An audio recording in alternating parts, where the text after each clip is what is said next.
Billy Budd, Chapter 18. The unhappy event which has been narrated could not have happened at a worse juncture, for it was close on the heel of the suppressed insurrections, an aftertime very critical to naval authority, demanding from every English sea commander two qualities not readily interfusible: prudence and rigor. Moreover, there was something crucial in the case. In the jugglery of circumstances preceding and attending the event on board the Indomitable, and in light of that martial code whereby it was formerly to be judged, innocence and guilt, personified in Claggart and Budd, in effect changed places. In the legal view, the apparent victim of the tragedy was he who had sought to victimize a man blameless, and the indisputable deed of the latter, navally regarded, constituted the most heinous of military crimes.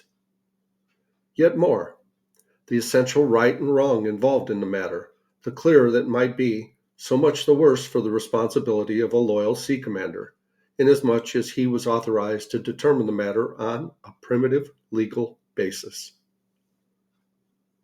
Small wonder then that the Indomitable's captain, though in general a man of rigid decision, felt that circumspectness not less than promptitude was necessary.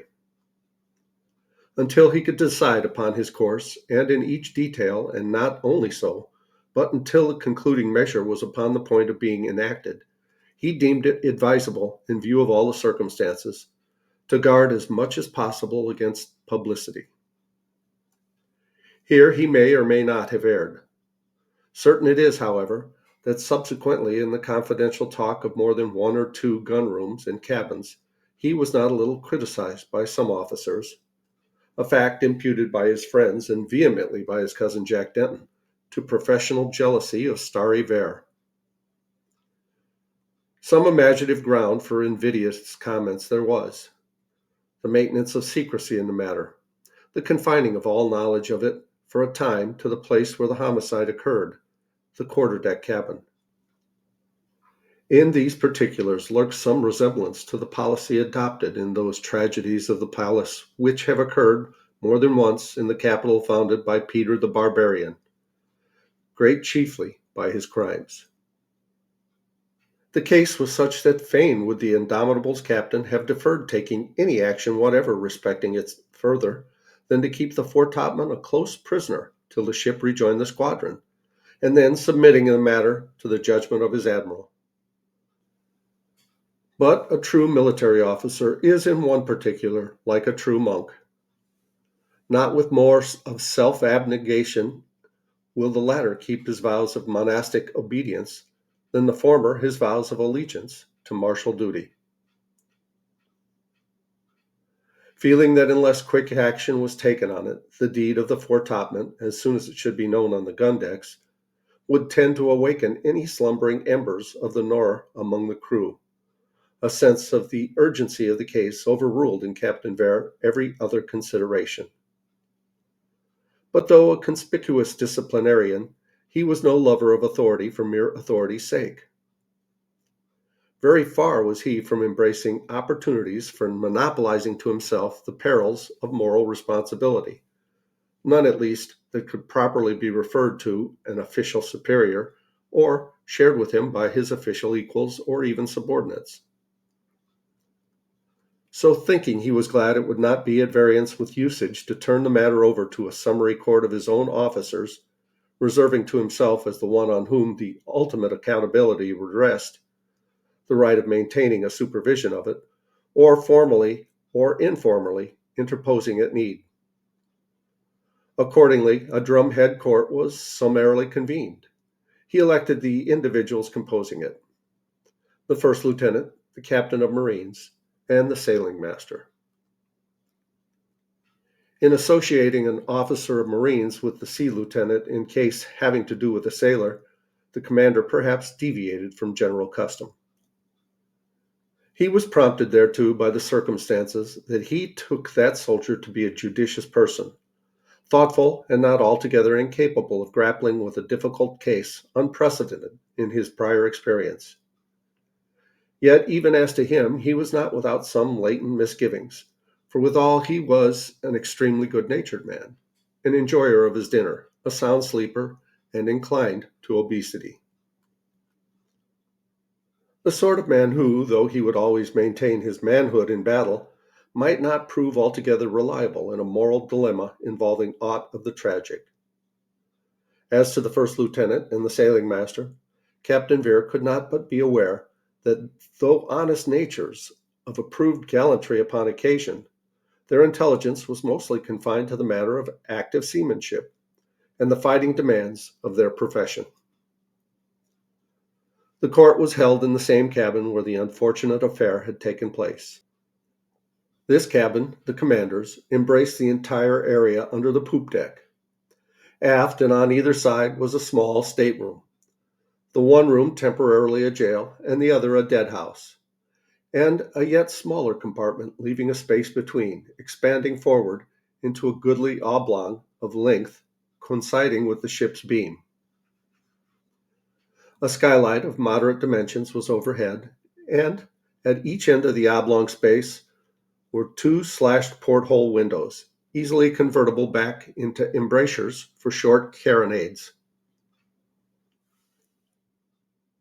All being quickly in readiness, Billy Budd was arraigned, Captain Vere necessarily appearing as the sole witness in the case, and, as such, temporarily sinking his rank, though singularly maintaining it in a matter apparently trivial, namely, that he testified from the ship's weather side, with that object having caused the court to sit on the lee side. Concisely, he narrated all that had led up to the catastrophe, omitting nothing in Claggart's accusation, and deposing as to the manner in which the prisoner had received it. At this testimony, the three officers glanced with no little surprise at Billy Budd, the last man they would have suspected, either of mutinous design alleged by Claggart, or of the undeniable deed he himself had done. The first lieutenant, taking judicial primary and turning toward the prisoner, said, "Captain Vere has spoken. Is it, or is it not, as Captain Vere says?" In response came syllables not so much impeded in the utterances as might have been anticipated. They were these: "Captain Vere tells the truth. It is just as Captain Vere says, but it is not as the master-at-arms said. I have eaten the king's bread, and I am true to the king." "I believe you, my man," said the witness, his voice indicating a suppressed emotion not otherwise betrayed. "God will bless you for that, your honor." "Not without stammering," said Billy, and all but broke down. But immediately was recalled to self-control by another question, to which, with the same emotional difficulty of utterance, he said, "No, there was no malice between us. I never bore malice against the master-at-arms. I am sorry that he is dead. I did not mean to kill him. Could I have used my tongue, I would not have struck him. But he foully lied to my face and in the presence of my captain, and I had to say something, and I could only say it with a blow. God help me."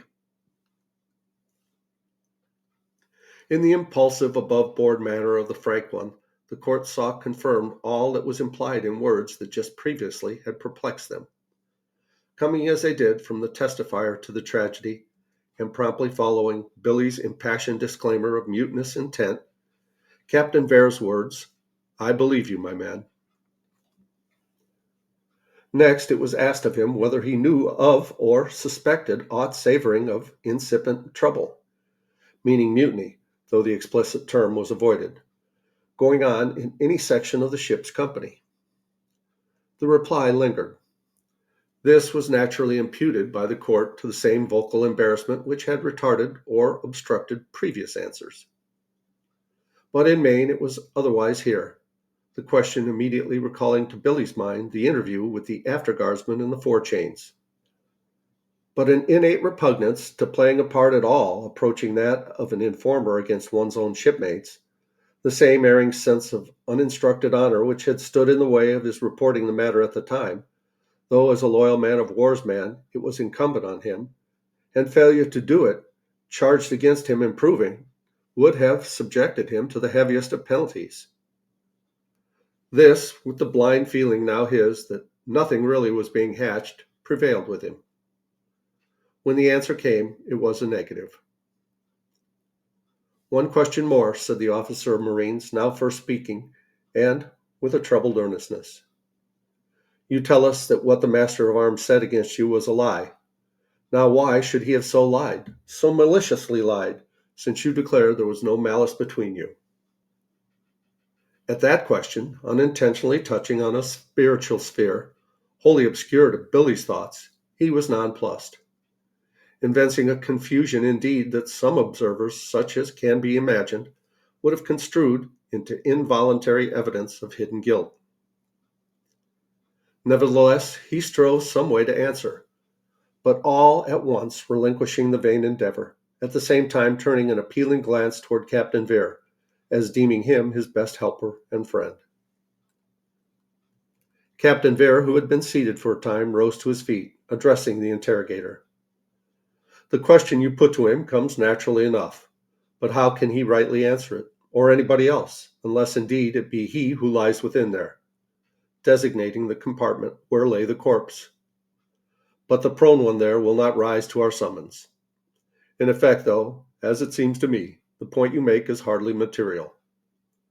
Quite aside from any conceivable motive actuating the master-at-arms, and irrespective of the provocation of the blow, a martial court must needs, in the present case, confine its attention to the blow's consequence, which consequence is to be deemed not otherwise than as the striker's deed." This utterance, the full significance of which it was not at all likely that Billy took in, nevertheless caused him to turn a wistful, interrogative look toward the speaker. A look in its dumb expressiveness not unlike that which a dog of generous breed might turn upon his master, seeking in his face some elucidation of a previous gesture ambiguous to the canine intelligence. Nor was the same utterance without marked effect upon the three officers, more especially the soldier. Couched in it seemed to them a meaning unanticipated, involving a prejudgment on the speaker's part. It served to augment a mental disturbance previously evident enough. The soldier once more spoke, in a tone of suggestive dubiety, addressing at once his associates and Captain Vere.